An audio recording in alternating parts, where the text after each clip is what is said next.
Ils ont ainsi souillé mon saint nom par les abominations qu'ils ont commises. C'est pourquoi je les ai consumés dans ma colère. Maintenant ils éloigneront de moi leur prostitution et les cadavres de leurs rois, et j'habiterai éternellement au milieu d'eux.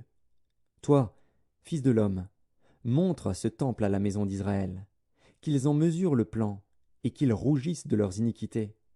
S'ils rougissent de toute leur conduite, fais-leur connaître la forme de cette maison, sa disposition, ses issues et ses entrées, tous ses desseins et toutes ses ordonnances, tous ses desseins et toutes ses lois. Mets-en la description sous leurs yeux, afin qu'ils gardent tous ses desseins et toutes ses ordonnances, et qu'ils s'y conforment dans l'exécution. Telle est la loi de la maison. Sur le sommet de la montagne, tout l'espace qu'elle doit occuper est très saint. Voilà donc la loi de la maison.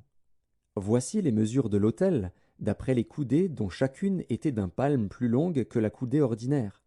La base avait une coudée de hauteur et une coudée de largeur, et le rebord qui terminait son contour avait un empan de largeur. C'était le support de l'autel. Depuis la base sur le sol jusqu'à l'encadrement inférieur, il y avait 2 coudées et une coudée de largeur. Et depuis le petit jusqu'au grand encadrement, il y avait 4 coudées et une coudée de largeur. L'autel avait 4 coudées, et 4 cornes s'élevaient de l'autel. L'autel avait 12 coudées de longueur, 12 coudées de largeur, et formait un carré par ses 4 côtés. L'encadrement avait 14 coudées de longueur sur 14 coudées de largeur à ses 4 côtés. Le rebord qui terminait son contour avait une demi-coudée. La base avait une coudée tout autour, et les degrés étaient tournés vers l'Orient. Il me dit, Fils de l'homme, ainsi parle le Seigneur, l'Éternel. Voici les lois au sujet de l'autel, pour le jour où on le construira, afin d'y offrir les holocaustes et d'y répandre le sang. Tu donneras aux sacrificateurs, aux Lévites, qui sont de la postérité de Tsadok et qui s'approchent de moi pour me servir, dit le Seigneur, l'Éternel, un jeune taureau pour le sacrifice d'expiation.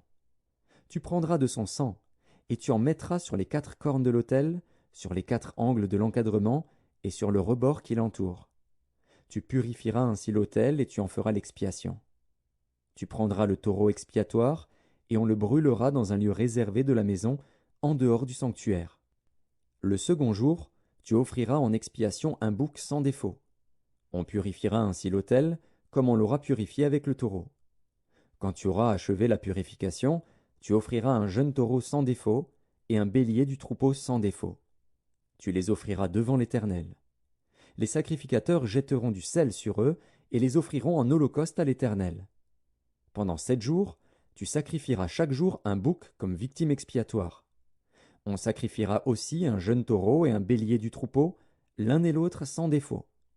Pendant 7 jours, on fera l'expiation et la purification de l'autel, on le consacrera.